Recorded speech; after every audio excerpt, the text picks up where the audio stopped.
उस वक्त तक क़यामत नहीं आएगी जब तक अरब के कबीले शिर्क और बुत परस्ती में मुब्तला ना हो जाए। ये हो गए हैं, इन्होंने अपनी जमीनों पर शिर्क और बुत परस्ती शुरू कर दी।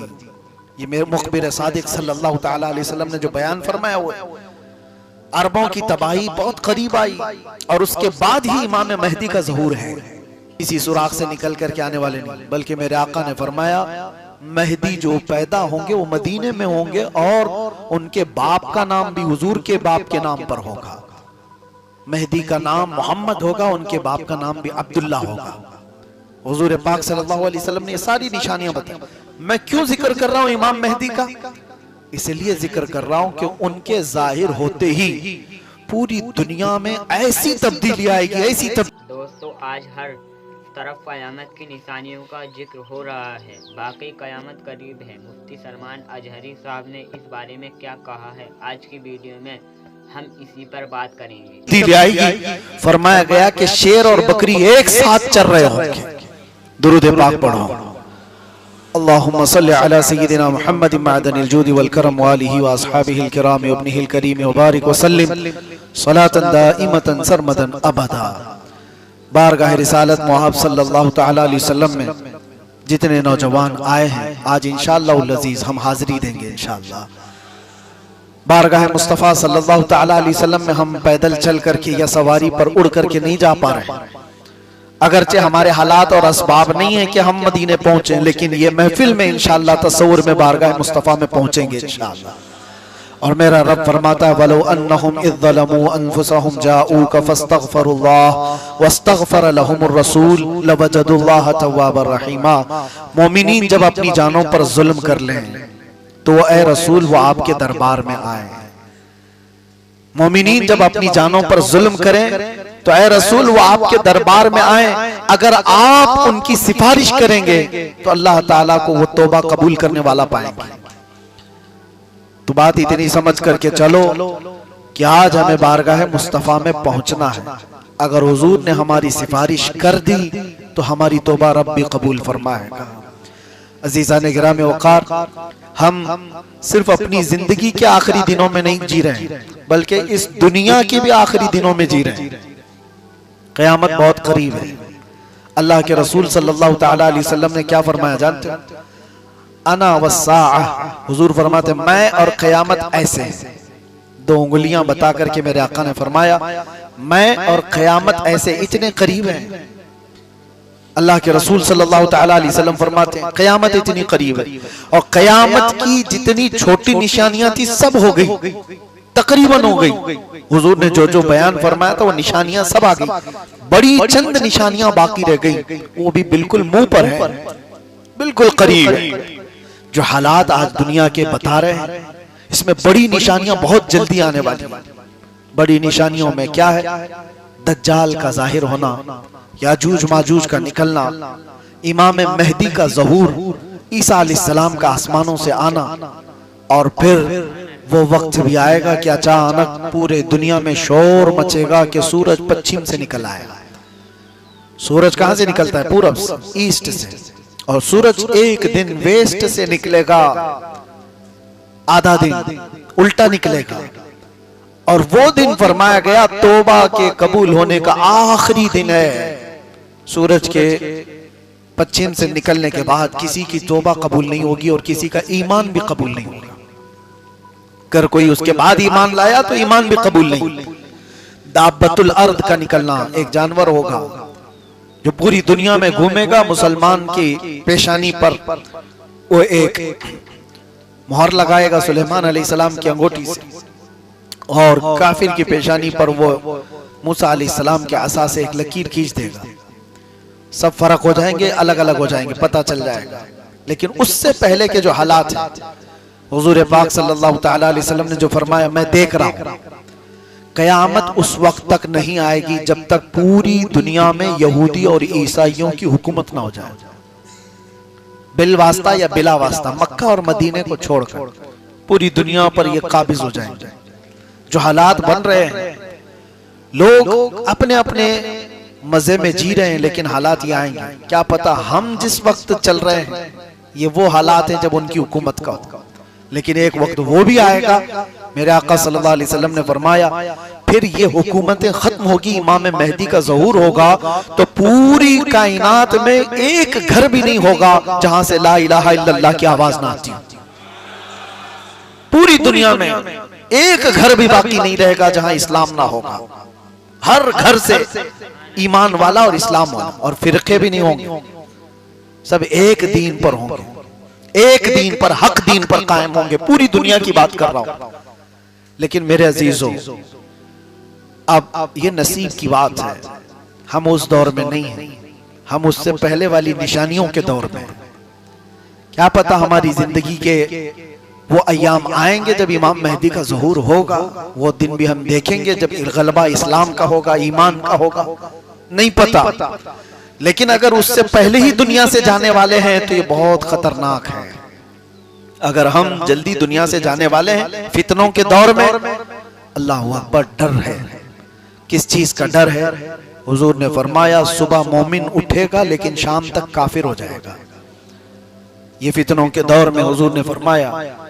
और तस्बीह के दाने जिस तरह से तस्बीह टूट जाने के बाद गिर जाते हैं, हुजूर फरमाते मैं देख रहा हूं मेरी उम्मत में फितने इस तरह से होंगे जैसे तस्बीह के दाने, एक को संभालने जाएगा दूसरा निकल जाएगा, दूसरा पकड़ने जाएगा तीसरा निकल जाएगा। ये आज वही दौर है। एक फितना खत्म करने के लिए आप कोशिश करेंगे तो दूसरा और एक फितना आपके सामने नजर आएगा। एक फिरका अभी खत्म नहीं हुआ था कि दूसरा फिरका खड़ा हो जाएगा। ये वही दौर है। और हुजूर पाक सल्लल्लाहु तआला अलैहि वसल्लम की जो निशानियां बयान की गई उसमें एक निशानी ये भी है जो अनकरीब आएगी। लोग मुसलमान को देखकर ऐसा ताना मारेंगे जैसे जिना करने वाले को ताना मारते हैं। कहते हैं सारे लोग दिखा दिखा के बोलेंगे ये देखो ये मुसलमान है। यानी मुसलमान बन करके रहना इतना सख्त हो जाएगा कि सारे लोग उसको उंगली दिखा दिखा करके ताना मारेंगे, जैसे चोर को आज ताना मारते हैं लोग। आज कोई बुरा आदमी हो तो लोग अपने मुंह छुपा ले या फिर उसकी तरफ इशारा करके बताते हैं ये देखो ये रेपिस्ट है, ये देखो ये जानी है। एक दौर वो होगा जो सच्चे मुसलमान को लोग इस तरह दिखा दिखा करके बोलेंगे, बाकी सब क्या होंगे? वो सब डूबे हुए लोग होंगे, वो सब गुमराह होंगे। इसीलिए तो एक अच्छा दिखेगा तो सारे लोग ताना मार रहे होंगे। वो दौर बहुत करीब है जो मैं महसूस कर रहा हूं। अच्छे लोगों की कमी इतनी ज्यादा है मेरे अजीजों, परखने पर आ जाए तो बहुत सारे लोग निकल जाएंगे। कितने लोग हलाल खाने वाले बाकी रह के पता ही नहीं। कितने लोग वो हैं जिनकी 5 वक्त की नमाजें वो गिनने में भी नहीं मिलेंगी। एक वक्त वो था इमाम आजम अबू हनीफा के दौर में, मस्जिद का मुतवल्ली उसे बनाया जाता था जिसकी तहज्जुद ना छूटती हो। यहाँ तो ढूंढने जाओगे फजर और असर और जोहर का ठिकाना नहीं है, तहज्जुद कहां से। और उनके दौर में ये फरमाया गया था अब्दुल्ला इब्न मसूद के बारे में, उन्होंने उस वक्त कहा था कि जितने अहकाम तुम्हें बताए गए हैं उनमें से अगर तुम 10% भी छोड़ दोगे तो गुमराह हो जाओगे। अब्दुल्ला इब्न मसूद अपने शागिर्दों से कह रहे हैं उस जमाने में कि जितने अहकाम तुम्हें बताए गए 10% भी छोड़ दो तो गुमराह हो जाओगे। लेकिन एक बात याद रखो, कयामत के करीब इसी उम्मत पर एक वक्त ऐसा आएगा कि अगर ये 10% भी अमल कर ले जाएं तो अपने जमाने के मुत्तकी बनेंगे। ये वो दौर है। 10% पर भी अमल करना मुश्किल हो गया है नौजवानों। अजीज़ान गिरामी वक़ार, हम अपनी जिंदगी के ही आखिरी अय्याम नहीं गुजार रहे, इस दुनिया के भी आखिरी अय्याम में आए हैं।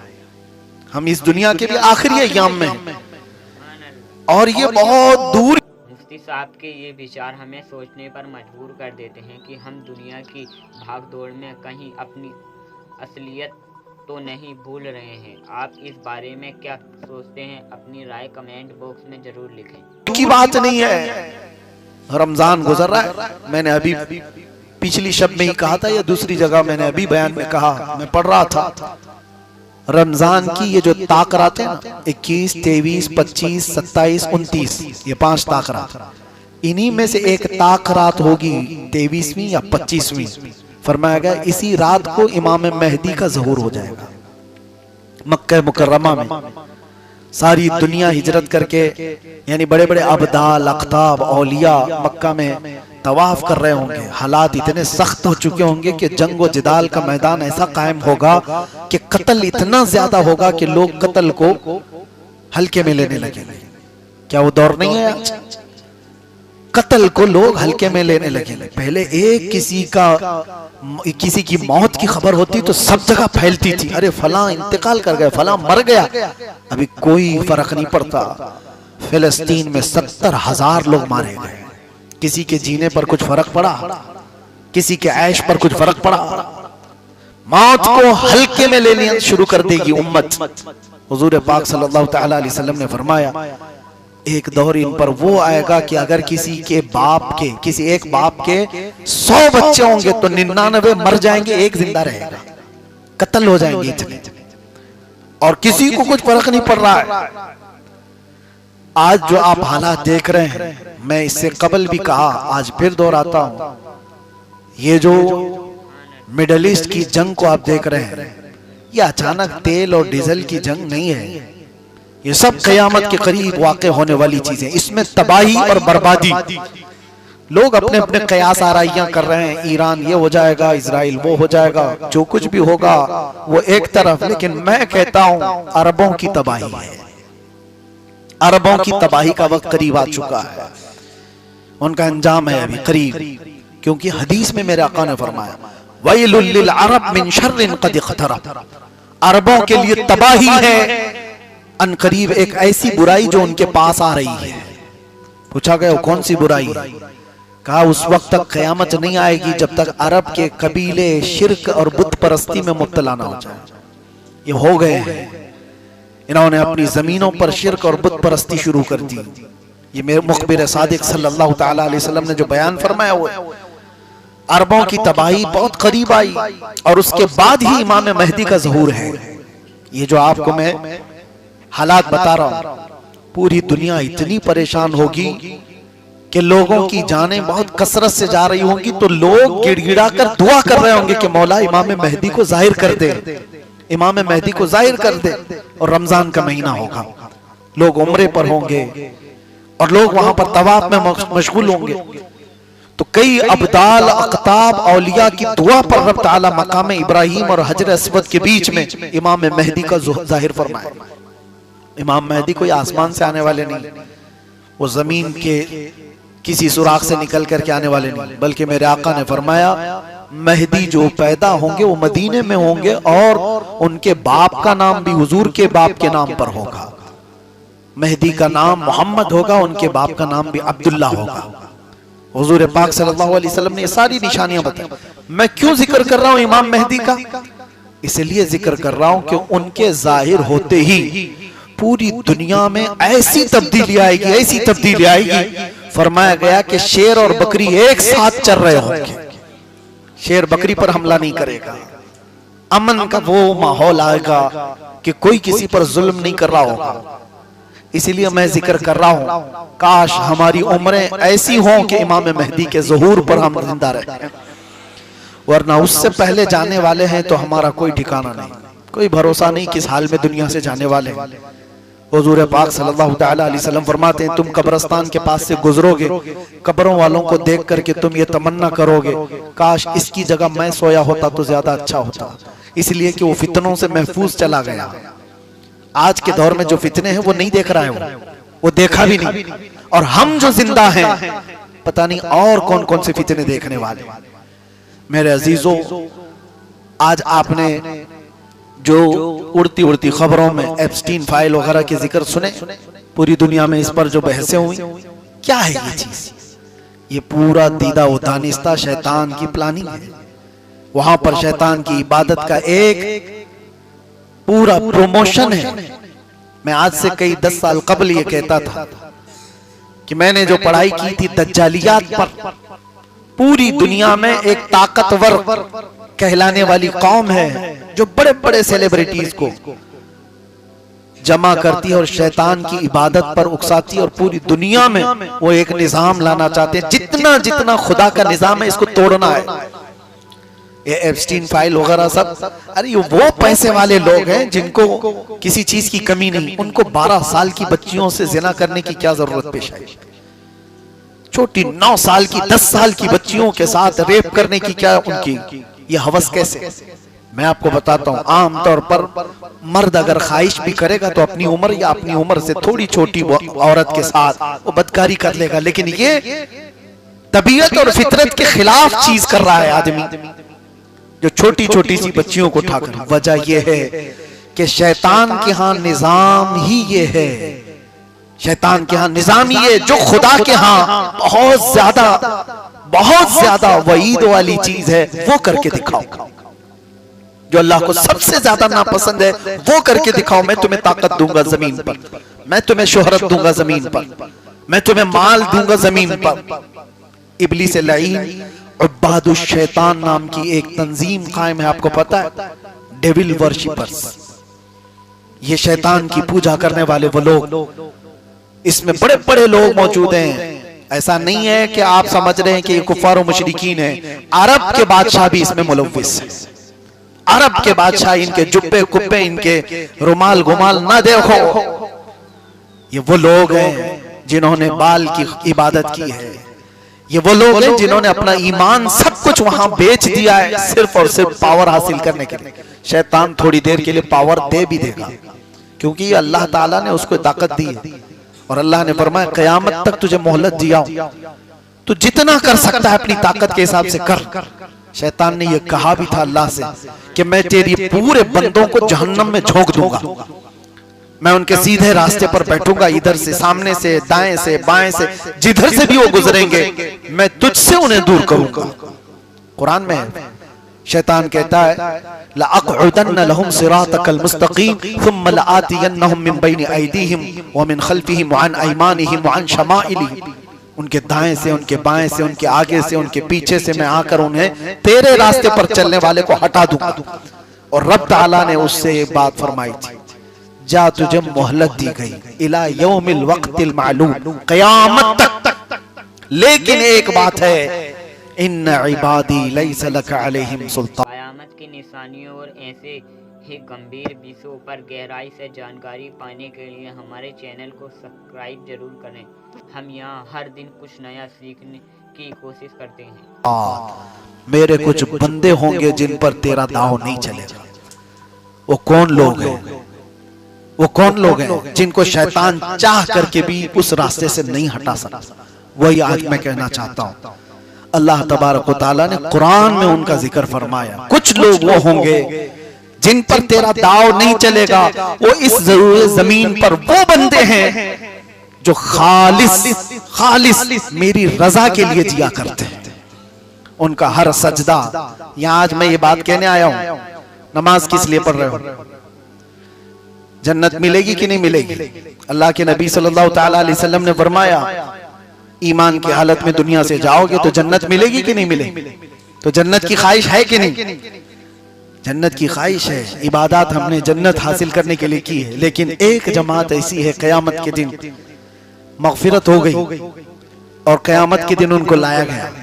अल्लाह ताला फरमाता है, 3 जमातों का जिक्र है हदीस में। एक जमात है जन्नत में जाने वाली, तीनों जमातें जन्नती। अल्लाह ने एक जमात से पूछा तुम क्यों इबादत करते थे? उन्होंने कहा अल्लाह तेरी जन्नत की नियामतों के तज़किरे हमने बहुत सुने थे, ऐसी नियामतें, ऐसी नियामतें, ऐसी नियामतें, हमें तो जन्नत हासिल करना ही था। अल्लाह ने फरमाया जन्नत की ख्वाहिश करना भी इबादत है, मैंने तुम्हें जन्नत दे दी, जाओ। दूसरी एक जमात वो भी जन्नत में जा रही है, उससे रब ताला फरमाएगा तुम क्यों इबादत करते थे, तुम क्यों गुनाहों से बचते थे, आज तुम्हारी बख्शिश हो गई है।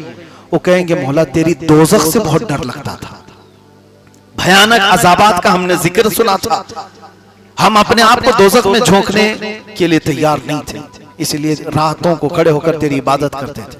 रब ताला फरमाता है मेरी दोज़ख से जो डरा उस पर भी मैं जन्नत वाजिब किया, जाओ जन्नत में चले जाओ। तीसरी जमात होगी, उनको पूछा जाएगा तुम्हारी भी बख्शिश हो गई, तुम भी आज जन्नत में जाने वाले हो, बताओ तुम इबादत क्यों करते थे? वो कहते मौला वो दोनों जमातें जो गई हम वैसे नहीं थे, हमको न जन्नत में जाने की ख्वाहिश थी न जहन्नम का कोई तज़किरा, हम तो खालिस तेरी रजा के लिए इबादत करते थे। ये मुखलिसीन की जमात है, इसका ही जिक्र कुरान में है। ऐसी जमात पर शैतान का दाव नहीं चलेगा। अब सुनो आगे की बात, मजे की है। रिवायत में है अल्लाह फरमाएगा तुम मेरी रजा के लिए करते थे, मैं राजी हुआ, जाओ जन्नत में। वो कहेंगे मौला अगर हम जन्नत में चले गए तो वो ताना मारेंगे कि तुम भी जन्नत के लिए करते थे और वहां बोल रहे हो अल्लाह की रजा के लिए। हम जन्नत में चले गए तो बदला हो जाएगा, हम नहीं जाएंगे। कोई सी कौम है अल्लाह जन्नत दे रहा है और वो जा नहीं रही। वो कहेंगे कि रब ताला हमें जन्नत में ना भेज, हम तेरी रजा के लिए इबादत करते थे, तू राजी हो गया। अल्लाह फरमाता मेरी रजा यही है, अब जाओ जन्नत में। वो अड़े रहेंगे। रिवायत में मिलता है कि अल्लाह फरिश्तों को हुक्म देगा कि इनके हाथों और पैरों में बेड़ियां बांधो और इनको खींचकर जन्नत में ले जाओ। ये मुखलिसीन की जमात है, इनको खींच के ले जाओ जन्नत में। वही जमात है जिसके मुतालिक अल्लाह कुरान में फरमाता है इन्ना इबादी लैसा लका अलैहिम सुल्तान, मेरे वो बंदे हैं जिन पर तेरा दाव नहीं चलेगा, शैतान का। आज जो शैतान कर रहा है, मैं बच्चों को आगाह करते रहता हूं, आपको अंदाजा भी नहीं है कि आप अनजाने में उस रास्ते पर पड़ चुके हैं, आपको पता भी नहीं। आपके खाने पीने में, आपके पहनने में, आपके चलने फिरने में, आपके उठने बैठने में, आपके बोलने में शैतान उस रास्ते पर ला चुका है और बहुतों को पता भी नहीं, उन्हें मालूम ही नहीं है वो शैतान की बोली बोल रहे हैं, उन्हें अंदाजा भी नहीं। फहश गाने गाते हैं और जानते हो ये पूरी एक लॉबी है गाने बनाने वाली, उसको सजाने वाली, संवारने वाली। 10 अल्फाज उसके अच्छे होंगे लेकिन 2 जुमले उसमें कुफ्र के होंगे जिसमें खुदा से बगावत का जिक्र होगा। नौजवान बच्चा उसको अनजाने में गुनगुनाता रहता है और कब के वो काफिर हो चुका है, काफिर हो चुका है। मेरे अजीजों, आप न जानकर उन रास्तों पर पड़े हुए हो। आपको पता है शैतान वो सारे निजाम तोड़ना चाहता है जो अल्लाह ताला ने अपनी रजा के लिए बनाए थे, सारे निजाम तोड़ेगा। अल्लाह ताला की रजा किसमें है? तुम्हारे इस्लाह, तुम्हारे पाकीज़ा रिस्क में। तुम हलाल खाते रहोगे, अल्लाह राजी है, तुम्हारी जुबानों में असर है, तुम्हारी दुआएं जल्दी कबूल होंगी। लेकिन इब्लीस नहीं चाहेगा कि लुकमा भी तुम्हारे अंदर हलाल का जाए। पूरी दुनिया को वो इस तरह के निजाम में बनाया। आज दुनिया क्रेडिट पर चल रही है, सूद पर चल रही है। पूरी दुनिया को क्रेडिट पर लाकर नहीं खड़ा किया गया। सूद इतना आम हो चुका है, इतना आम हो चुका है कि लोग लेने में देने में कोई कबाहत ही नहीं महसूस कर रहे। जबकि मेरे आका ने फरमाया सूद का एक लुकमा खाना ऐसा है जैसे काबे के सामने मां से जिना करना। इतना बड़ा गुनाह है और ये आम कर दिया गया है, आम कर दिया गया। लोगों का कोई एहतमाम ही नहीं, हलाल खा रहा हूं कि हराम खा रहा हूं। जुबान के चटखारे, जुबान की लज्जतें नौजवान को यहां तक ले आई। ये सड़क चलते चलते कब कौन से पिज्जे, कौन से बर्गर खा रहा है इसे पता ही नहीं है। कौन सी जगह से क्या खा रहा है, मुर्दा खा रहा है, हराम खा रहा है, इस एहसास ही नहीं है। कितने ऐसे मैं जानता हूं, हमारे बच्चों ने खुद खबर दी है, मरी हुई मुर्गियों के शावर में खिलाते हैं सबको। बच्चों को कुछ एहसास नहीं। तुम्हारी जुबान से होकर निकलने वाला एक एक लुकमा अल्लाह ने फरमाया पाकीज़ा होना चाहिए, तब तुम्हारी जुबान। सलमान अजहरी का बयान अच्छा लगा तो लाइक एंड सब्सक्राइब जरूर करें। इस वीडियो को अपने दोस्तों में शेयर करें। चलिए कुरान की तिलावत शुरू करते हैं। औज़ु बिल्लाहि मिनश शैतानिर रजीम, बिस्मिल्लाहिर रहमानिर रहीम। फयक़ूलु सुफ़हाउ मिनन नासि मा वल्लहुम अन क़िब्लतहुम अल्लती कानू अलैहा क़ुल लिल्लाहिल मशरिक़ु वल मग़रिबु यहदी मन यशाअ इला सिरातिम मुस्तक़ीम वकज़ालिक जअलनाकुम उम्मतन वसातन लितकूनु शुहदाअ अलन नासि व यकूना अर्रसूलु अलैकुम शहीदा वमा जअलनल क़िब्लता अल्लती कुन्ता अलैहा इल्ला लिनअलमा मन यत्तबिउर रसूला मिम्मन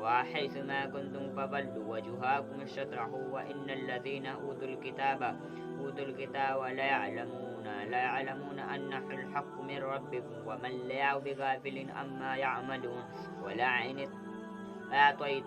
आतैतल्लज़ीना ऊतुल किताब बिकुल्लि आयातिन मत्वाबिउ क़िब्लतक वमा अन्त बिताबिइन क़िब्लतहुम वमा वादुहुम बिताबिइन क़िब्लतक वादिन वलइन इत्तबअत अहवाअहुम मिन बादि मा जाअक मिनल इल्मि